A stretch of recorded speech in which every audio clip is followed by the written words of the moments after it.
Hello, church family. Hope you are doing well. We missed being with you last weekend, and thank you to Carlos and all the others that filled in. We got a chance as a family to get away on a little vacation, and it was a great time. We really needed it. It had been a busy season, and we got to really rest and unwind a little bit.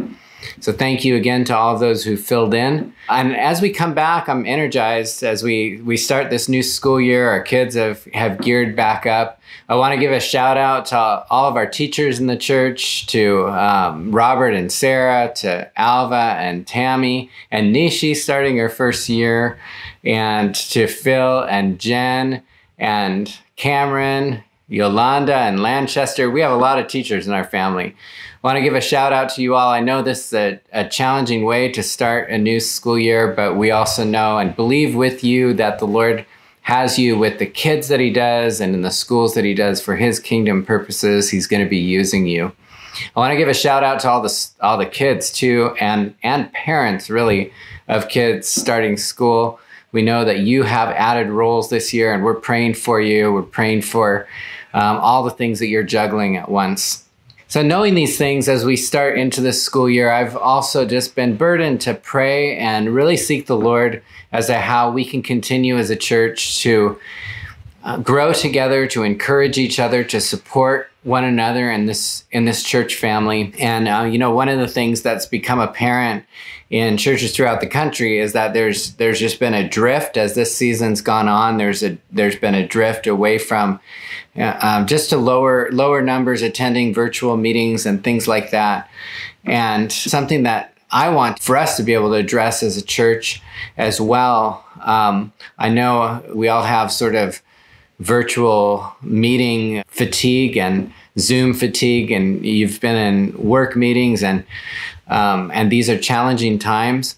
But I also am convicted as I prayed about this. I'm convicted about two things. And one is that God has us in this season for a reason, and we're meant to go forward and growing in him, forward and growing as a church, forward and serving people around us, and especially the most vulnerable among us. We're meant to go forward and not stagnate during this season, and that it would be a waste if we didn't.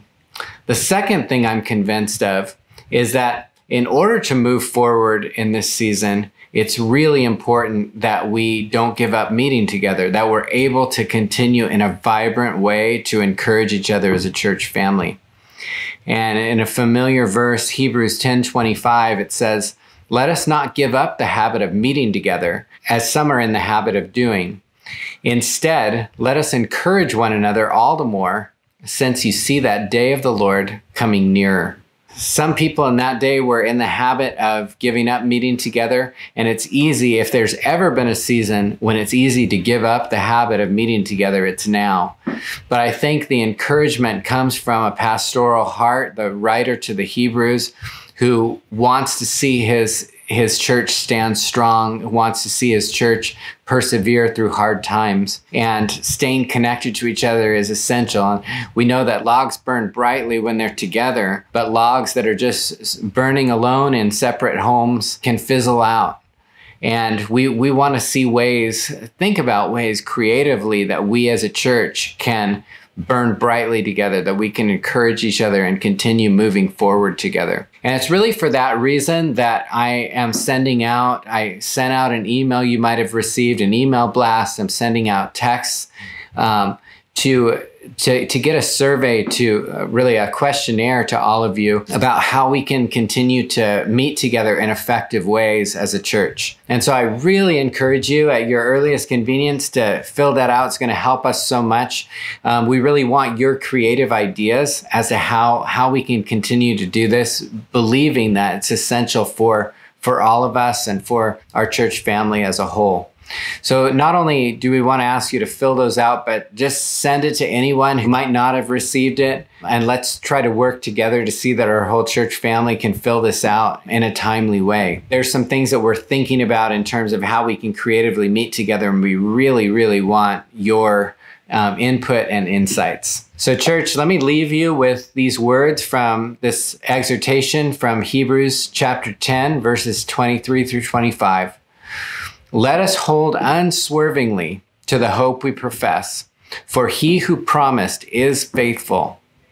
And let us consider how we may spur one another on to love and good deeds, not giving up meeting together as some are in the habit of doing, but encouraging one another, and all the more as we see the day approaching. God bless you, church.